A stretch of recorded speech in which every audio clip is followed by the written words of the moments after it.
O cristianismo, assim como o judaísmo, o catolicismo e os muçulmanos, são as únicas religiões monoteístas do mundo. Monoteístas são as religiões que acreditam em um único Deus. Já as religiões que acreditam em mais de um Deus são chamadas de politeístas. Então apenas os cristãos, os judeus, os católicos e os muçulmanos acreditam que existe apenas um Deus. Mas enquanto o cristianismo e o catolicismo surgiram a partir do judaísmo, já que as duas acreditam que Jesus é o Messias que os judeus esperam, o Messias das profecias da Torá, que é o livro dos judeus e pela qual foi criada a Bíblia Sagrada. Por isso a Bíblia tem o Antigo Testamento, que é formado pela Torá, que é o livro dos judeus, e tem o Novo Testamento, que é a revelação de Jesus Cristo como ser humano. Já os muçulmanos têm como livro de fé o Alcorão. O interessante é que, independente disso, todas essas religiões monoteístas têm uma coisa em comum: Abraão. Porque enquanto o povo judeu surgiu da linhagem de Isaac, filho que Deus tinha prometido que daria a Abraão com Sara, e que a partir de Isaac seriam abençoadas todas as famílias da terra, os muçulmanos são descendentes de Ismael, o filho que Abraão teve com Agar. Então, no final das contas, os monoteístas acreditam que existe apenas um Deus, o Deus de Abraão. Mas se existe só um Deus, quem é a Santíssima Trindade? Eu sou o Daniel Botelho e estamos começando mais um vídeo do canal Discípulos.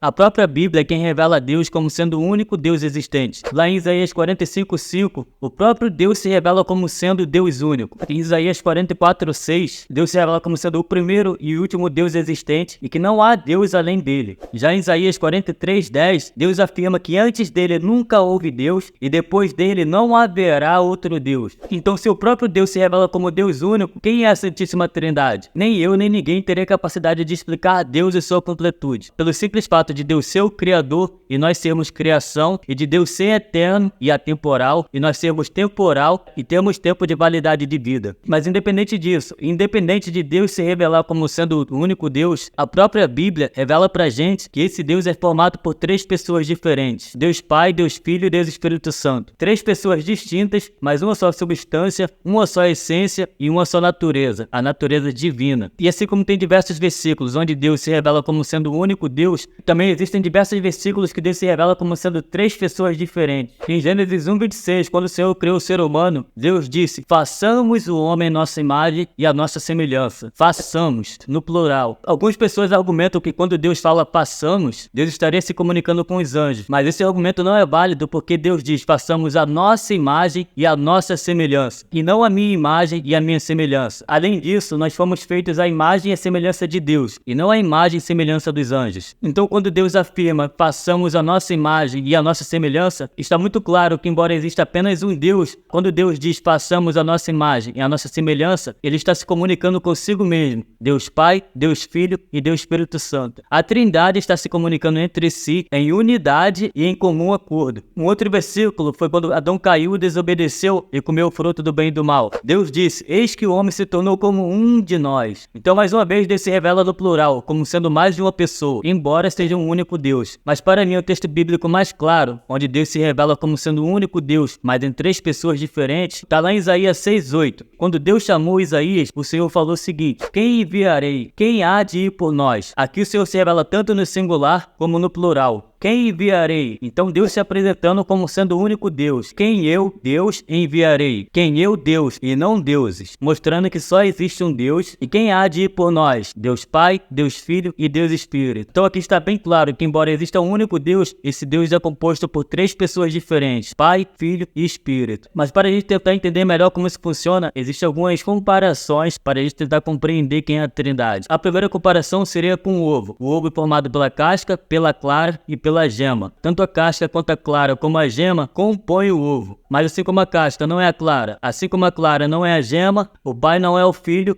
não é o Espírito e o Espírito não é o Pai. Mas tanto o Pai, o Filho e o Espírito são Deus. Uma outra comparação seria com a água. A água tem três estados: líquido, sólido e gasoso. Mas ainda que a água passe por esses três estados diferentes, ela não deixa de ser água. Da mesma forma que, embora a Trindade seja formada pelo Pai, pelo Filho e pelo Espírito, em sua unicidade, nem o Pai, nem o Filho, nem o Espírito deixam de ser Deus. Mas a comparação da Trindade que eu mais gosto é a do físico e teólogo Adalto Lourenço. Ele compara a Trindade com um átomo, que embora seja formado por nêutrons, prótons e elétrons, não deixam de ser átomo. E assim como o átomo, que significa indivisível, Deus também não se divide, mas se compõe. Se compõe através do Pai, através do Filho e através do Espírito Santo. Já na minha opinião pessoal, Deus seria um título, o maior título de todo o universo. E esse título Deus pertence unicamente ao Pai, unicamente ao Filho e unicamente ao Espírito, porque só o Pai é Deus, só o Filho é Deus e só o Espírito Santo é Deus. E fora do Pai, fora do Filho e fora do Espírito, não existe outro Deus. E respondendo a pergunta desse vídeo, quem é a Santíssima Trindade? A Santíssima Trindade é Deus Pai, Deus Filho e Deus Espírito Santo. Deus é a Trindade, assim como a Trindade é Deus. Então, irmãos, é isso. Espero que vocês tenham gostado desse vídeo. Peço o seu like, o seu joinha, o seu gostei, para poder impulsionar esse vídeo. Ainda conto com a sua inscrição para bater essa meta aí de 1000 inscritos e poder monetizar o canal. E é isso. Valeu, irmãos. Até o próximo vídeo.